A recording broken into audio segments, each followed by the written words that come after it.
안녕하세요. 책쓰기 코칭랩 카이로스의 서한 작가입니다. 1:1 온라인 코칭을 통해서 예비 작가님들의 이야기가 책이 되어서 많은 독자들을 만날 수 있도록 돕는 일을 하고 있습니다.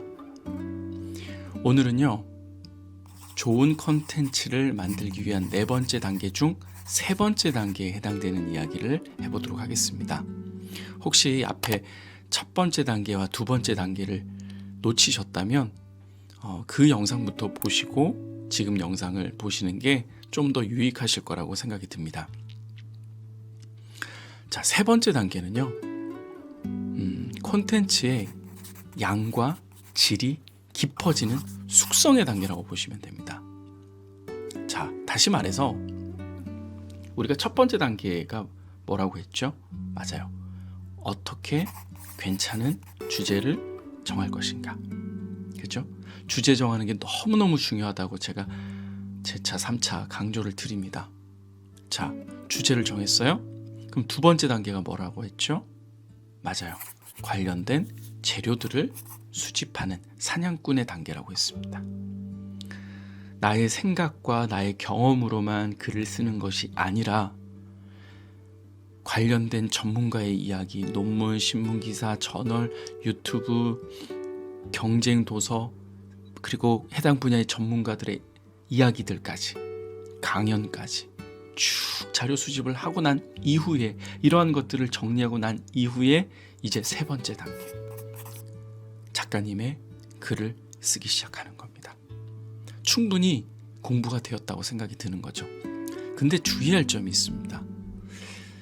간혹 제가 책쓰기 코칭을 하면서 받는 질문인데요, 작가님들이 이런 얘기를 하세요. 작가님, 2단계를 하다가 3단계인 이 글을 쓰고 그리고 다시 한번 이 관련된 내용들을 좀 더 살펴보는 이 숙성의 단계를 너무너무 하고 싶은데 2단계와 3단계를 섞어서 하면 안 될까요? 라고 이야기를 하십니다. 틀린 얘기 아니에요.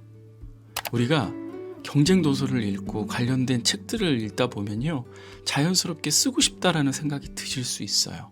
그런데 저는 최소한의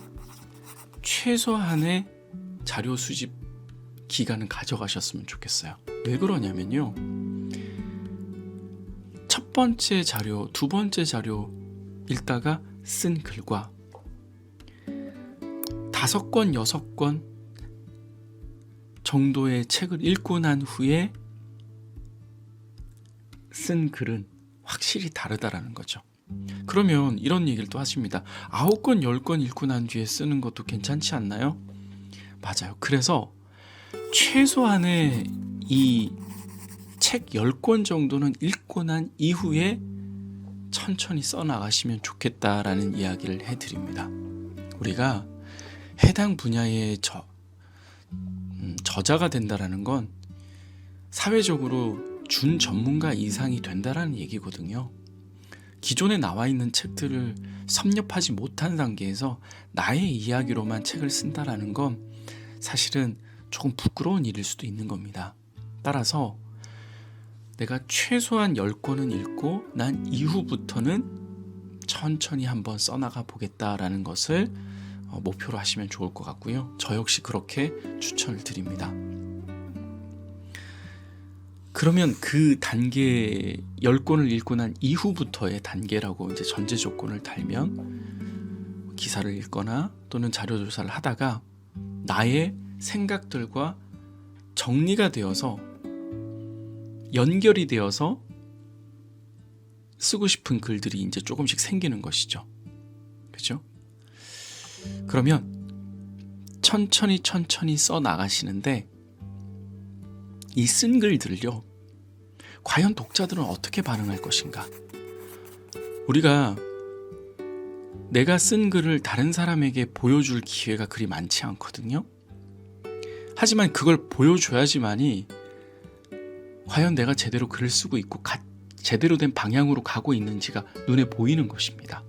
그래서 SNS나 또는 블로그, 인터넷 커뮤니티 등을 통해서 그 작가님이 쓴 글을 한번 올려보셨으면 좋겠어요. 사람들의 어떤 반응이 있는지를 살펴보셨으면 좋겠어요. 아마 주변 지인들에게 한번 내보이는 것도 괜찮을 겁니다. 단 칭찬보다는 정확한 객관적인 평가를 내려줄 수 있는 사람이 제일 좋겠죠. 사람들의 피드백을 받았어요. 그리고 적절하게 내용도 보충하고 또 고치기도 했어요. 자, 본인 스스로 할 수 있는 셀프 컬렉션, 자기 평가 및 자기 수정은 어떻게 하는지에 대한 이야기를 좀 나눠보겠습니다. 보통 글을 쓰고 나면 내가 쓴 글이 옳은 것 같고 3번, 4번 또는 5번, 6번 내 글을 읽다 보면 무엇이 논리적인 오류가 있고 어떤 어색한 표현이 있는지를 인식하지 못하는 경우가 있어요. 자, 그러면 어떻게 해야 될까요? 내 평가와 내 수정을 해야 되는데 이럴 때 가장 핵심이 뭐냐? 바로 낭독입니다. 천천히 내가 쓴 글을 소리 내어서 읽어보세요. 읽다 보면 이거 좀 어색한데? 읽다 보니까 뭔가 중간에 끊기는 느낌이 들고 갑자기 다른 분야의 이야기를 지금 하고 있는 것 같네? 라는 생각이 드는 부분이 있습니다. 따라서 천천히 낭독을 하면서, 다시 말해서 누군가에게 내가 이야기를 들려준다라는 마음으로 쓴 글을 읽어보시면 좋겠습니다. 그러면 분명 글에 문제가 있는 부분이 보이는 것입니다. 3번째 단계는요, 이것이 바로 핵심입니다. 사람은 문장의 단위로 의미를 받아들이거든요. 문장의 단위로 의미를 받아들이는데 문장이 너무 길어요. 그러면 사람들이 의미가 모호해집니다. 도대체 여기에서 무엇을 말하고자 하는지에 대한 해석이 분분해지는 거죠.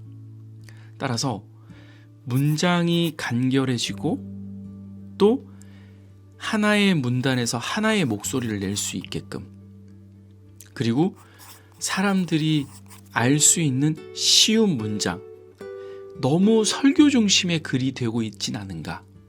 그렇다면 적절한 예시를 제시하면서 이야기를 해줘야 되는 거 아닌가? 중고등학생을 대상으로 하는 도서를 쓰는데 너무 윤리적이고 도덕적이고 너무 원론적인 이야기들만 펼쳐나간다면 학생들이 과연 좋아할까요? 아니죠. 관련된 일화와 에피소드 중심의 이야기들이 필요하다라는 것이죠. 사람들은요, 스토리와 이야기 듣는 걸 무척 좋아합니다. 우리 작가님들이 첫 번째 책을 쓸 때 가장 많이 범하는 실수가 너무 설교 중심의 원론적이고 설명 중심의 글을 쓴다라는 것입니다. 그래서 그러한 부분들은 없는지 천천히 한번 살펴보시면 좋을 것 같습니다. 그게 바로 3번째 단계입니다. 읽고 또 누군가에게 보여주고, 그리고 난 후에 피드백을 받아서 다시 한번 업데이트하고, 이게 뭡니까?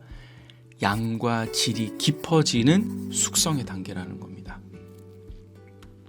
중요한 거는요, 한 번에 많은 것을 이루려는 생각보다 매일매일 조금씩 한 발씩 앞으로 전진해 나가는 마음입니다. 그리고 소셜 네트워크 서비스, SNS에다가 글을 올릴 때 우리는 뭐 크크크 흐흐흐 말줄임표는 당연히 있어서는 안 됩니다. 하나의 완성된 문장으로 올리는 겁니다. 인터넷 커뮤니티에도 문단으로 정리되어 있고 완벽한 문장으로 글을 써서 올려야 되는 것이죠. 하나의 주제에 관련된 완성된 글을 올리는 겁니다.